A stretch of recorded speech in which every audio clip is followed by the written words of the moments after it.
Well, hi, everybody. Let me join Janet's welcome to those of you that are new. We're so glad that you've joined us. Happy New Year, right? What a great way to start the new year for me is to be here with all of you. Really grateful for this group. My name is Melissa C. I'm a recovered compulsive overeater. I live in New York. Tonight, I wanted to talk about relapse because this is a time of year, the beginning, the start of the new year, where friends that have been in relapse decide to, emerge, right? We emerge remorseful because that's the way we always emerge after we've succumbed to the bite. And now's a really good time when people are comfortable, in a sense, emerging, right? Letting you know that they're suffering, that they've been in pain. So I've had a number of outreach from people who, identify themselves as either having a slip, having a little food problem over the holiday. People will call it lots of different verbiage. And we call it a relapse. That's just what it is. It's just call the name what it is. And I think sometimes there's this hesitation to call it what it is because people come with shame. They feel a sense of embarrassment and shame. And I think, one of the really helpful definitions that someone had given me for shame is to look at the acronym that should have already mastered everything.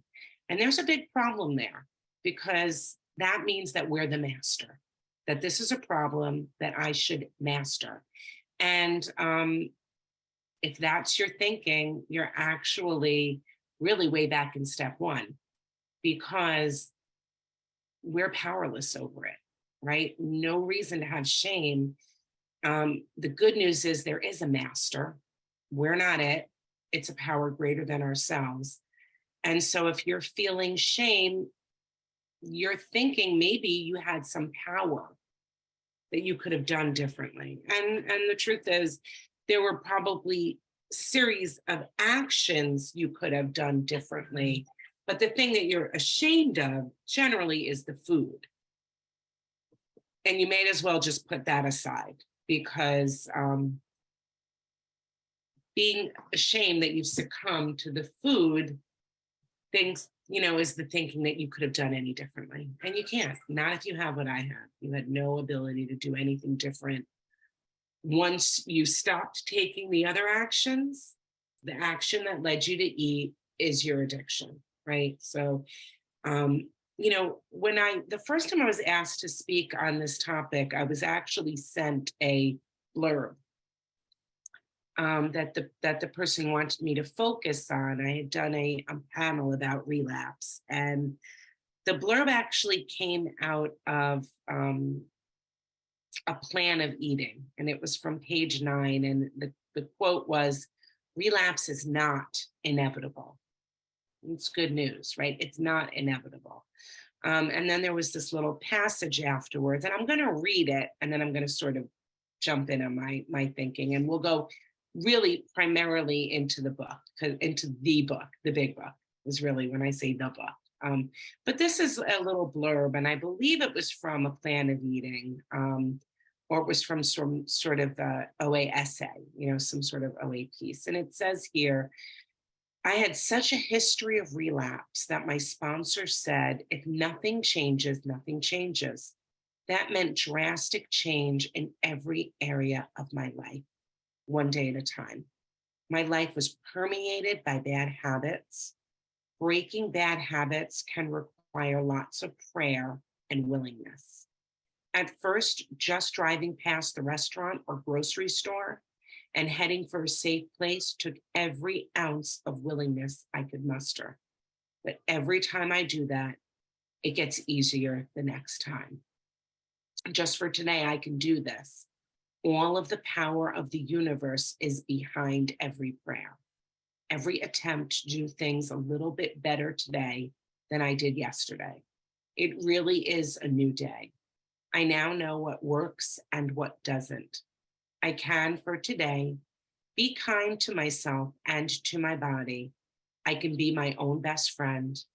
Even if I am taking baby steps in the direction of my dreams, I will get there.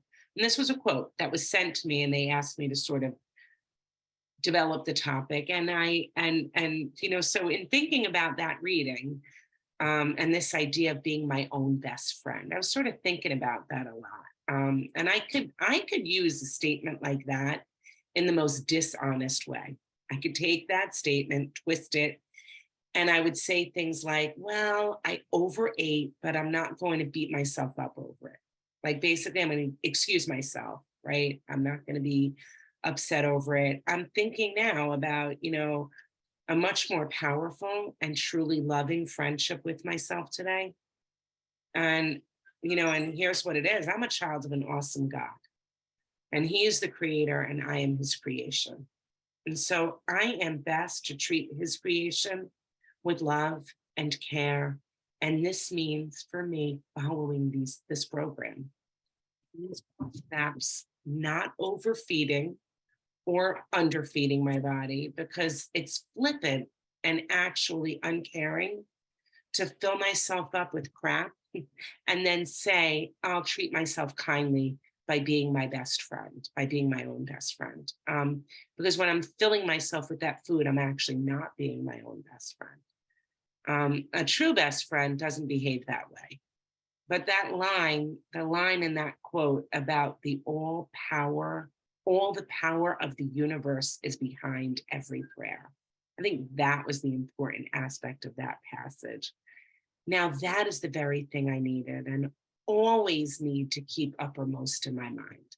And that's the foundation, really, for me, for being a true best friend to myself, having the power of the universe behind each of my prayers.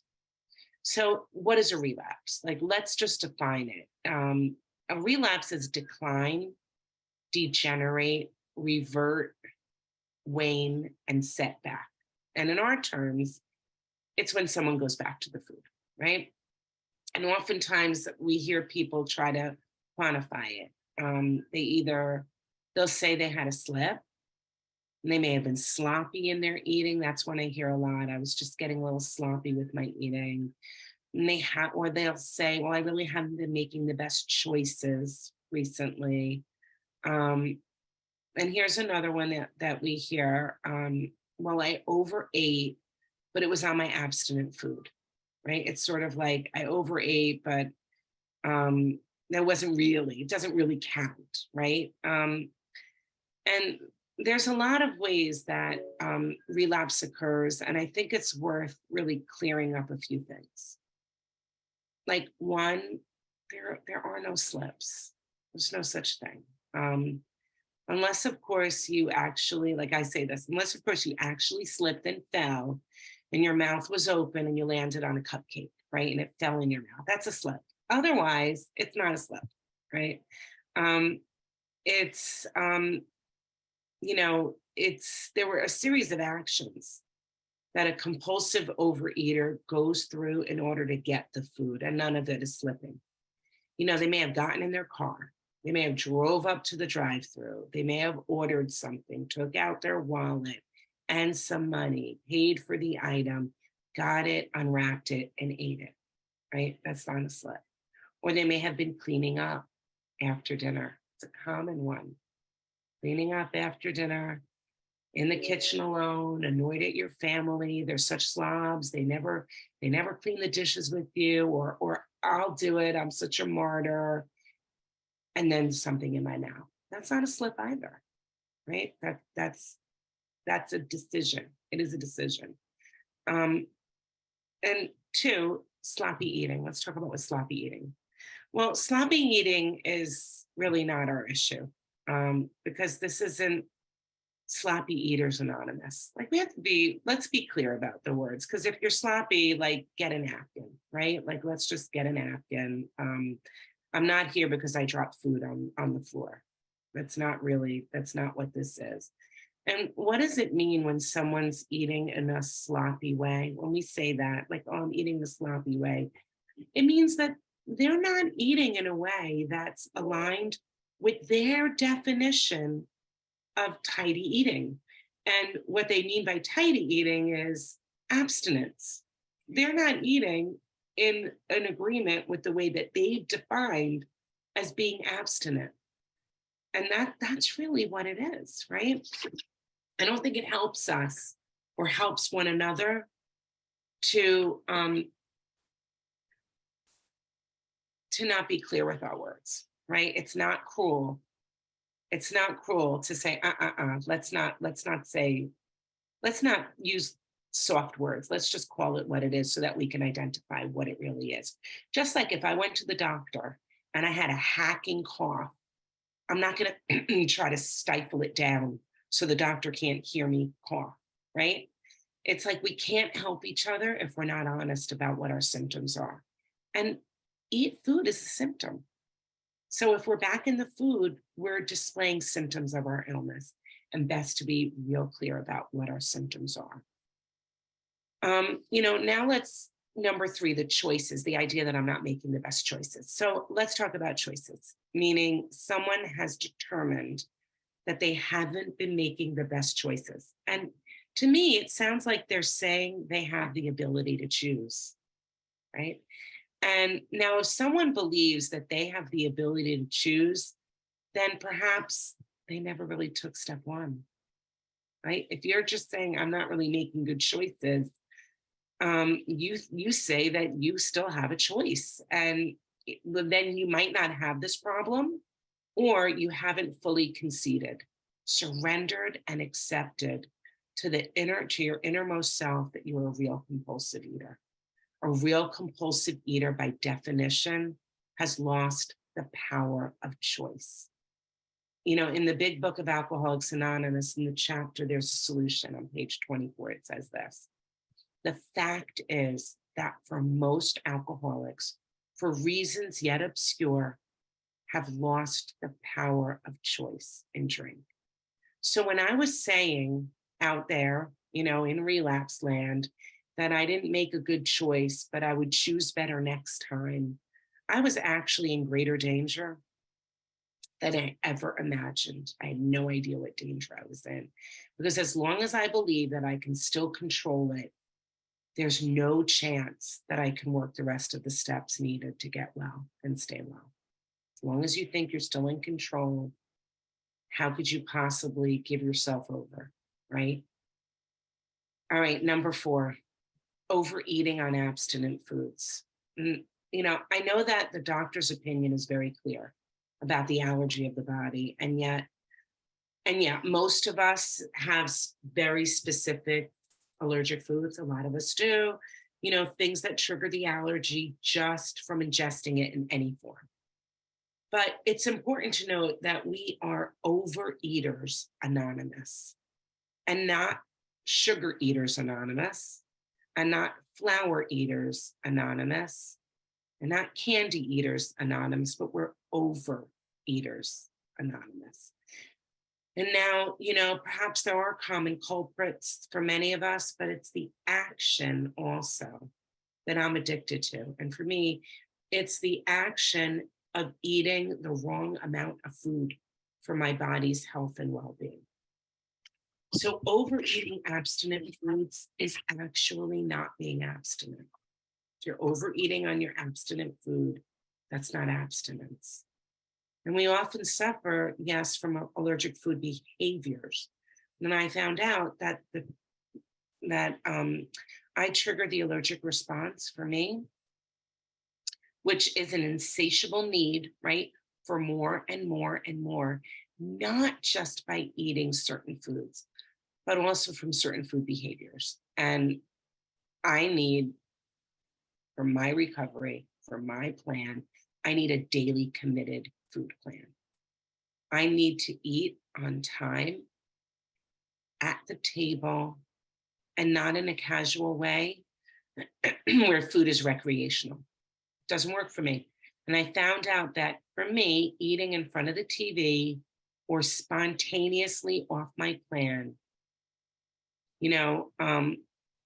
or delaying my meals way past the time when I should have eaten, or leaving food off my plan. I've done that too, where it's like, I'm not going to eat all of it.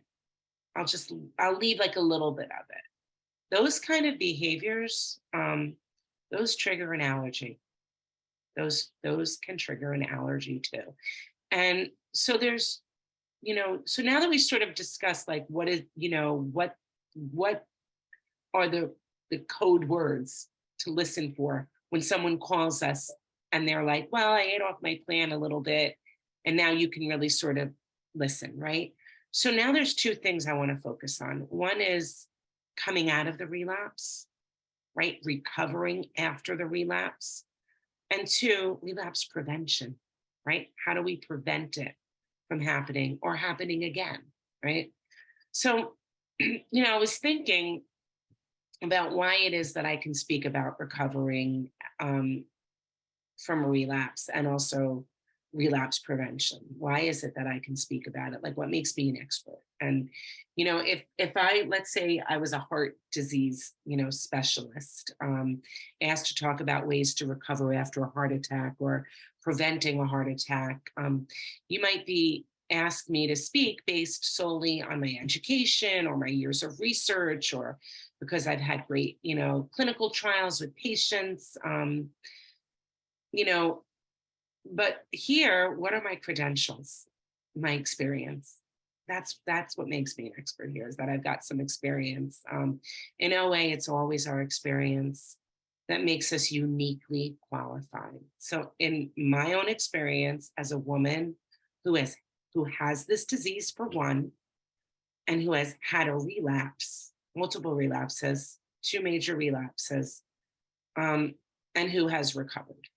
My hope is that my experience can benefit another, right? So that this thing that happened to me could be helpful for you. And if there's something you hear in my story that you find beneficial, then I've been able to do something wonderful today out of these horrific events, right? So, and I love the part in the big book, in the family afterward, on page 124, it says, cling to the thought that in God's hands, the dark past is the greatest possession you have, the key to life and happiness for others. With it, you can avert death or misery for them. So that's my aim, right? That I could take what happened to me and hopefully keep someone else from being miserable or dying. And I just think that's beautiful. Like, that my pile of garbage, all that pain, gets reshaped, reformed, repurposed into something beautiful and actually my greatest possession. Like, better than my engagement ring. The best possession I got, the best thing I have. I came to Overeaters Anonymous. It's it's 30 years now, over 30 years. And I was in my early 20s. At that time, I was 280 pounds. I newly graduated from college, and I was disgusted with my weight and my life, or really the lack thereof.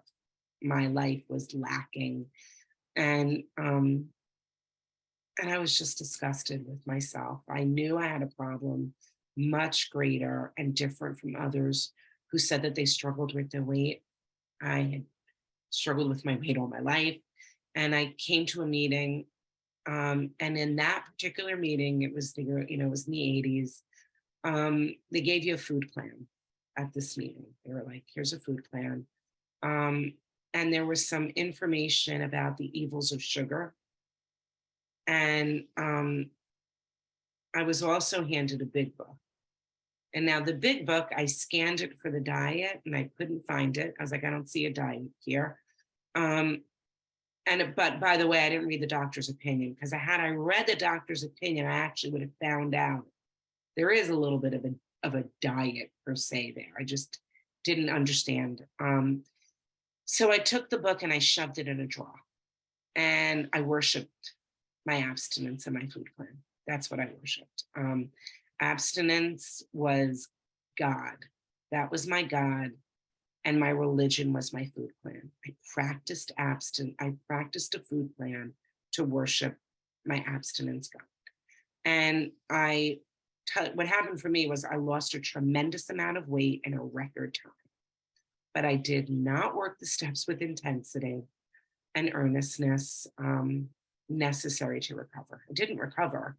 But I'll tell you, because I was young and properly motivated by my misery and my alcoholic foods were put down, I was able to stay the course long enough to get what I had wanted and get what I was working for, which was a normal weight, a husband. I wanted a husband. That was really my motive. I wanted a husband, I wanted a good job, and I wanted a life, what I deemed was called a life. And but I never really helped anybody. And I was actually deeply ashamed of the fact that I had been morbidly obese. Like I wanted to keep that a secret. Like my husband sort of knew, but I really didn't want him to know too much. And I certainly didn't want his friends to know. I did not want people to know. I wanted it to be like, that was me then, now this is me, and let's all forget that that ever happened. And I thought that now that I looked normal, I was normal. And so I could do what normal people do. And I would think, yep, that's how a relapse happens. That's exactly how a relapse happens. Because for myself, what happened was on my honeymoon, I looked around, and those of you who know my story, I've said this a lot. I looked around on my honeymoon and I was in a bathing suit in a pool. And I saw other young honeymooning couples who looked just like me in a bathing suit in a pool, happy. I was so happy. And they were having beautiful frozen tropical drinks with pretty umbrellas and things in it. And it looked so lovely. And I was like, I could do that. And it basically was ice cream in a glass. And as soon as I drank it, that was it. It was like, it was like that disease had been growing stronger all along. All while I had been abstinent, all while I had gotten thin and got my husband, I picked up that drink, and the rest of my honeymoon, we had fun, by the way. I didn't know I was out of control on my honeymoon because it was enjoyable. I didn't want to stop then. You don't know that you're powerless until you exert every piece of your power to stop and find that you cannot. I didn't know I was in a relapse then. I figured I'm having my honeymoon and I'll get right back on my plan on Monday.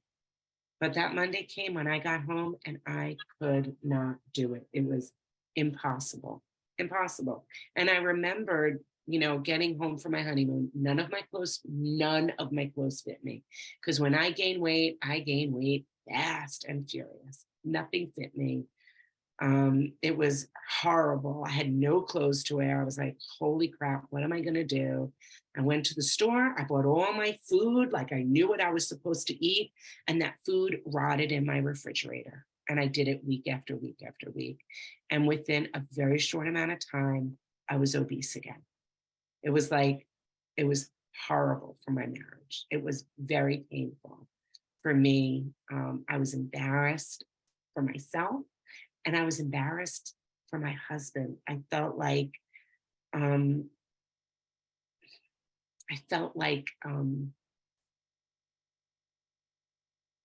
tricked him. Like he got oh gosh, what somebody said, we pulled the old bait and switch on him. That's kind of what it felt like I did. And by the way, when I'm in the food, I'm the misery. It wasn't like it was fun and nice. And it was me crying and throwing fits and having tantrums and making him throw everything out of the food that I couldn't eat, and then bringing it all back in again, and then eating in my car and eating in my bedroom and not wanting to be together. And thank you, God. I don't know how our marriage survived, but we're still together. We've got a really great marriage. God bless this man. All right, how can that experience help anybody? Well, if you want to avoid relapse, don't do what I did. One, believe that you could grow new legs, right? You cannot grow new legs. In the big book, More About Alcoholism, on page 30, it says, we are like men who have lost their legs. They never grow new ones. Neither does there appear to be any kind of treatment which will make alcoholics of our kind like other men. We've tried every imaginable remedy. In some instances, there's been brief recovery. That's what I had. followed always by a still worse relapse. And physicians who are familiar with alcoholism agree there's no such thing as making a normal drinker out of an alcoholic. Science may one day accomplish this, but it hasn't done so yet. So, to avoid a relapse, it's essential that one understands and believes in their very heart that this disease is permanent, progressive, and fatal. It's not getting better, it's getting worse. In fact, right now, even in my recovery, even in a recovered state, I do believe that this disease is getting worse. I believe it's getting worse. So to avoid a relapse, it's essential to understand and know this in our very heart. Okay. So to gain recovery and come back after a relapse, it's also crucial to understand that the relapse is not part of recovery. It's not a part of recovery, but it's a part of the fatal progression. This is the subtle foe. It's a subtle foe. And the sufferer of the relapse often doesn't realize that they're in relapse until the consequences are apparent. It's easy to fool oneself if your weight hasn't increased yet, right? But the progressive nature of the disease means that without a sufficient spiritual connection, the itchy, irritable, and discontent feeling becomes intense and frequent over time, and the allergy becomes more sensitive. And, I think about it like this.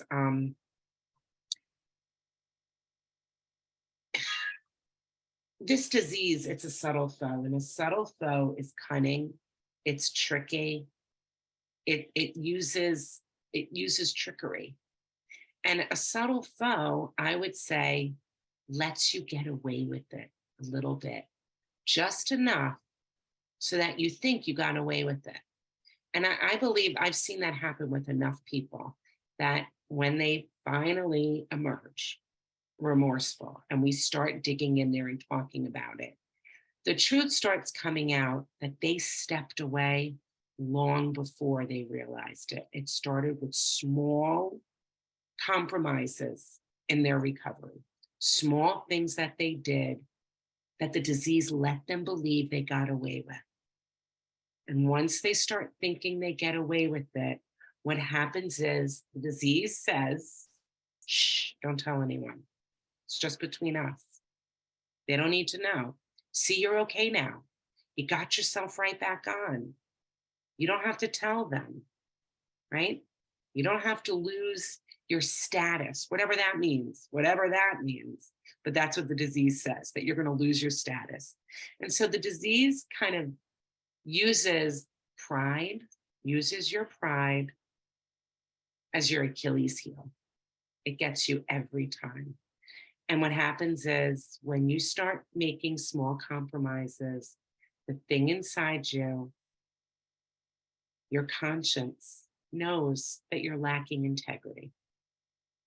And we can't live with that feeling. And once we start making those small compromises, little by little by little, next time we get away with, well, a little bit more. Here, have a little bit more. Have a little bit more. Until there is no resemblance to what it really means to be following your food plan or living in agreement with your disciplines. And at that point, I'd say you're like ripe for an all-out blowout, where you're not just eating a little sloppy. It's an ice cream sundae sloppy, right? It's a bag of donuts sloppy.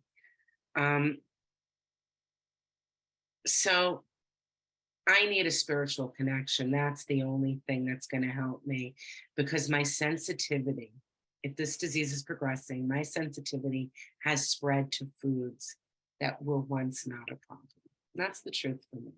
It seems like my path got narrower. It's just the truth. And it seems to be more common with more folks than not. And that's my truth. And it might sound horrible, but as an aside, I want to assure you that today I've not been upset when a food has become something I can no longer eat, or a way of eating becomes something that I can no longer do. It doesn't seem to upset me so much. So to avoid a relapse, one must continue to understand that this is permanent, and that in order to keep ahead of the progressive illness, the spiritual connection must continue to progress and strengthen too. When I stopped seeking God, thinking that my power source is enough, I invariably run out of my own power source because it's not enough. Another reason why I picked up was that I believed that my problem was entirely a food problem. And I thought that eliminate the alcoholic food, eliminate the problem. And I failed to understand the most essential piece of information. And this is in There's a Solution. Page 23 says the main problem of the alcoholic centers in his mind rather than in his body. I knew I had a problem once I ate certain foods. I had years of experience to inform me, and yet I seemed to have no ability to call upon this experience to keep me in check. And page 24 says we're unable at certain times to bring into our consciousness with sufficient force the memory of the suffering and humiliation of even a week or a month ago. We are without defense against the first drink, defenseless. The almost certain consequences that follow taking even a glass of beer do not crowd into the mind to deter us. If these thoughts occur, they are hazy and readily supplanted with the old threadbare idea that this time we shall handle ourselves like other people. There is a complete failure of the kind of defense that keeps one from putting his hand on a hot stove. So, why did I relapse? Because I suffer from food senility, because I'm a compulsive overeater. I barely remember just how bad it gets, just how dangerous certain foods and certain behaviors are. And here's the crazy thing, right? I have an awesome memory. I really do when it comes to certain things. Like, and usually painful consequences are easily recalled. They are for most of us. And that's why rewards and punishments are great, powerful tools to get people and animals to behave certain ways. Behavior modification, rewards and consequences. It works. It works for most people. It works in all areas. And for me, it works in most areas, except it doesn't work where food is concerned. Pain, consequences, doesn't matter. And I'll give you an example. I love to shop. I do. I like buying things. I love looking in stores. I like walking around the mall. I like buying new stuff. And when I was young, thank God I don't have that addiction. I might be a heavy spender. I might be a heavy, like the difference between like a compulsive, I can definitely, but when I was young, I got my very first credit card and I charged more than I could afford. And at the end of the couple of months, I was like, oh crap, I got a bill. I can't pay it. It's too much for me. And I went to my parents and I told them, and I was embarrassed. I was like humiliated, and thankfully, I my parents were fortunate enough that they were able to pay the bill for me with the condition that I would pay them back. That I had to like put the credit card away, save it for an emergency until I could afford what I was looking to get, and I had to pay them back. And it was uncomfortable paying them back because it meant I couldn't do certain things. I was living at home at the time, and I was like, I'm not going to go out and do X, Y, and Z. I owe my parents money, so it was uncomfortable, and I It worked. The painful consequence, pain, humiliation, embarrassment worked. And I have never repeated this again. I've never gotten to a point where I can't afford to pay my bill. I still enjoy shopping. But I can remember when I'm in a store and I see something I like that I may not be able to afford this item at this time. And especially if the oil, for me, if the oil bill is due and it's coming up, I know, oh crap, oil bills due, mortgages due, got a car payment, I got to get new tires, right? I know enough and I can actually curb my spending. I can avoid the consequence, but compulsive eating is not something that I can recall until the food is in my mouth. In my mouth, chewed and eaten. My memory fails to keep me in check. So if it's not my memory that I can rely on, then it's got to be God's protection, right? It must be God's protection. My second relapse, and so now we're going to find out, like, how do I get God's protection then? If that's the thing, how do I get and keep God's protection? And my second relapse was about 20 years after that first one. And this time, I did understand that I needed a personality change. I knew that my problem was more than just a food problem. I knew there was something off in the way that I thought. I had knowledge. I had a lot of knowledge even about this condition. I knew it, and yet there were pieces that were missing from my understanding and from my program that are needed in order to have a full personality change. Entire abstinence and complete willingness to do every aspect of the steps in order to form a relationship with power. I did not have a clue about this relationship. And I didn't grasp that this entire program is based on this idea that I must have a connection with a higher power. I thought that was an option. I thought that was an optional piece. Maybe if you want to be one of those spiritual people, you can go that route. But I thought I could rely on fellowship and a food plan, right? This time I added the fellowship portion. Last time it was just the food plan. Now I was like, oh yeah, I'll add fellowship there too. And by the way, here's what I heard. If you leave God out of the 12 steps, you got nothing. You got Weight Watchers, right? God out of the 12 steps, you don't have the 12 steps. And I heard someone say something once, I thought this was brilliant, that OA without God is like a life preserver without the stuff inside that keeps you afloat. It's just a bunch of material, nothing, no power, nothing to save you. And take what you want and leave the rest does not apply to clear-cut directions. Nope. It certainly doesn't apply to God. Take what you want and leave the rest applies to people's opinions, right? That's it. Including mine. Take what you want and leave the rest, right? So I began working the steps and I lost weight, which was always my first priority. That was everything, just to lose the weight.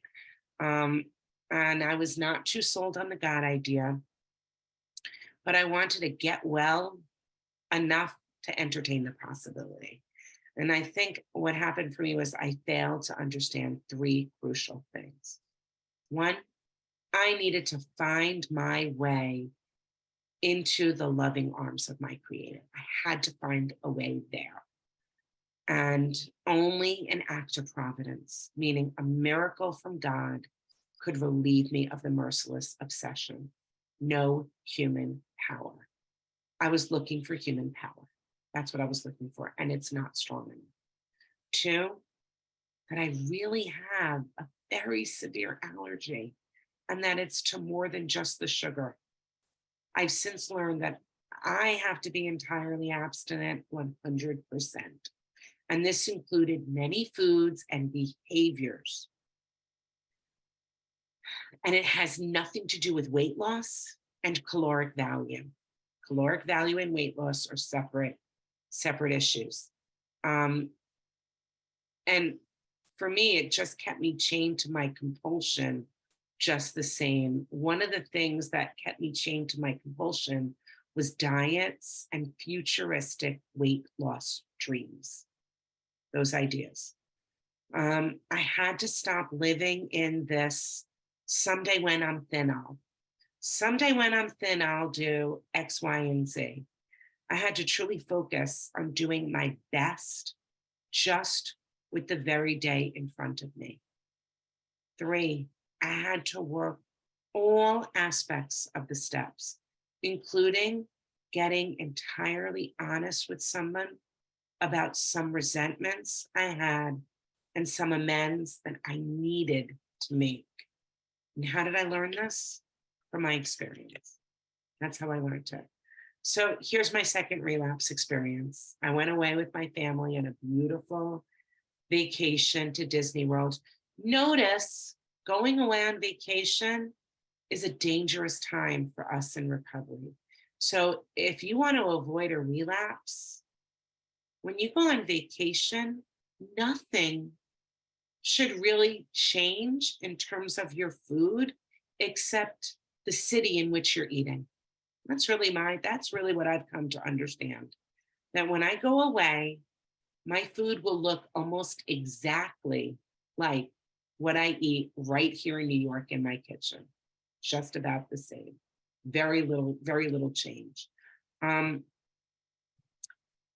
so I went on this vacation and I was having a great time. Food was pretty much in check. Notice I said pretty much, right? Pretty much. Remember, I was doing those small little moves away that I was already starting to lack some integrity. Was I entirely abstinent? No, but I wasn't out of control yet, right? Yet. I was eating 3 meals, pretty sane, and I was enjoying this time away. I was writing down what I ate, and on paper, it didn't sound so bad. But this is the denial of this disease because I could say on vacation, I could call it yogurt, oatmeal, and fruit. And what I considered yogurt back then does not resemble what I call yogurt today. It was not yogurt, it was dessert. Let's just call it what it was. It had more crap in it. And same thing with the oatmeal. It was it was almost like a hot cookie in a bowl. That was basically what it was. It wasn't like what I'm eating in my house. So there was dishonesty. There was some obscure language and dishonesty. And I would insist, by the way, back then, I would have insisted that there was something wrong with the program that demanded anything more from me. I did not want to have a program that was more stringent than that. And I was also not living the steps, and I failed to clear up the resentments, fears, and harms that were too difficult. I did the easier ones. And I loved this idea back then of the peeling of the onion. And if I didn't want to do it, that part of the onion wasn't getting peeled. I was like, I'm not peeling that quite now, someday. And I could live in the fantasy of someday, just like someday when I'm thin, someday when I'm thin, I'll blank, blank, blank. Someday I'll take a look at my behavior in this area, but not today. And this fantasy of someday has its flaws in many aspects of my life. Today, by the way, I still love the idea of peeling the onion, only I'm willing to have God peel it. And I let go of the someday. And instead, I say today is that someday. If something comes to my attention today, then I recognize it's time for that layer to get peeled, right? Willing to see it today. So what happened for me, I picked up, here's the crazy thing. Here's how I know I don't learn from the consequences. I picked up the exact same thing I picked up on that honeymoon 20 years earlier. Just did it in a different city. Older, and did it again. And,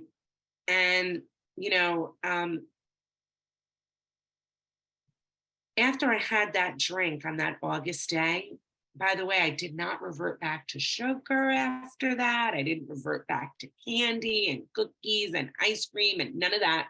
I had that drink. That drink pretty much was an ice cream. But then I started eating all my abstinent food sloppily, not abstinently, right? Overeating abstinent food. And from August to February, I gained a tremendous amount of weight back, right? On not eating junk, but eating on my food plan just in any old way that I wanted. And it took me from August to February to come back after that relapse. I didn't want to come back. I had shame because I thought I should have mastered it already. I thought I was the power source. So, what can I suggest today? Right? What can I suggest for you? One, entire abstinence, like no wiggle room, no areas for interpretation. If you know it's a problem, it's a problem. If you think it's a problem, it is a problem. If you're not sure it's a problem, it is a problem, right? Not to delay and debate on it. Um, Two, working the steps and living in them with intensity, all of them. That fourth step where I finally put it all down on paper, the fifth step where I got 100% honest and transparent with another person, which meant I had humility and honest appraisal of who I am, what I am, and a sincere desire to do better. That's what my fifth step was. I got transparent with another person. And then in my ninth step, I made the amends that I thought I could never make. And my heart changes when I disclose its secrets. That's what happens. That's the secret. You want to know how to get your heart to change? Tell the truth. Your heart starts changing. It can't live in the dishonesty. I can't live in the lack of integrity. And each of those things removed the shackles of the food. It gave me that spiritual relationship that strengthens and progresses, which is needed to keep ahead of the disease that is progressive in nature. So three, if I want to have immunity, I have to work with others. In Big Book Chapter 7, Working with Others, says nothing will so much as ensure immunity from drinking as intensive work with others. It works when others' activities fail. So, yeah, now how do you come back after relapse? I actually think it's not so different than coming back or coming in. You know, the difficulty with those of us who've had some form of a spiritual coming to is that we can lack humility just like before. And I lacked the humility to say that what I had before, although it was good and it was a peeling of an onion, it wasn't enough. I think I didn't want to say that I was out of control again. I wanted to believe that I had made some progress in my addiction. I didn't want to think that I was quite as bad as I was when I had first come in. And people will often say that they feel like they're just not as desperate. And so it's not a relapse per se, more just a loosening of the disciplines. And there's almost a superstitious kind of thing that people have that if they identify it as an actual relapse, then they might really just go out there and go off. It's like, I may as well really eat now. And I think if that's what you're holding on to, this idea that the title of recovered, title of relapse is the thing that's keeping you in check, you're in trouble because that's not God. And those things can't keep you in check. So you haven't really taken a step two. If you're not sure what to do and you have succumbed to the desire, first and foremost, you got to get honest with your sponsor. You've got to tell your sponsor the truth. And the sponsor has to be somebody who's not going to be afraid of looking at the truth with you, right? Not going to be afraid to help you rip off the Band-Aid, find out where the wound is, get the antibiotic in there and clean it out quick. Doesn't always mean that the person has to go all the way back to step one and go through all the steps I don't know that per se. And you might not know it per se, but you've got to have an honest dialogue with your sponsor so that you can identify exactly where it was that you fell off so that you can get in there and clean it up. And I think, I think the idea too is that nothing in God's economy is wasted, right? And so I don't think there's any reason necessarily to feel ashamed of it. Now, it doesn't mean you have to get on a line of 1,000 people and confess it to everybody out there. I don't think we have to get up there and rip off our wounds and let everybody watch us bleed for enjoyment, right? So that we can get back in check. But we've got to get honest with someone so somebody can help us. And that's the work of a sponsor as well. And I know I'm not really leaving much time for questions, but with that, I will pass. Thank you, Melissa.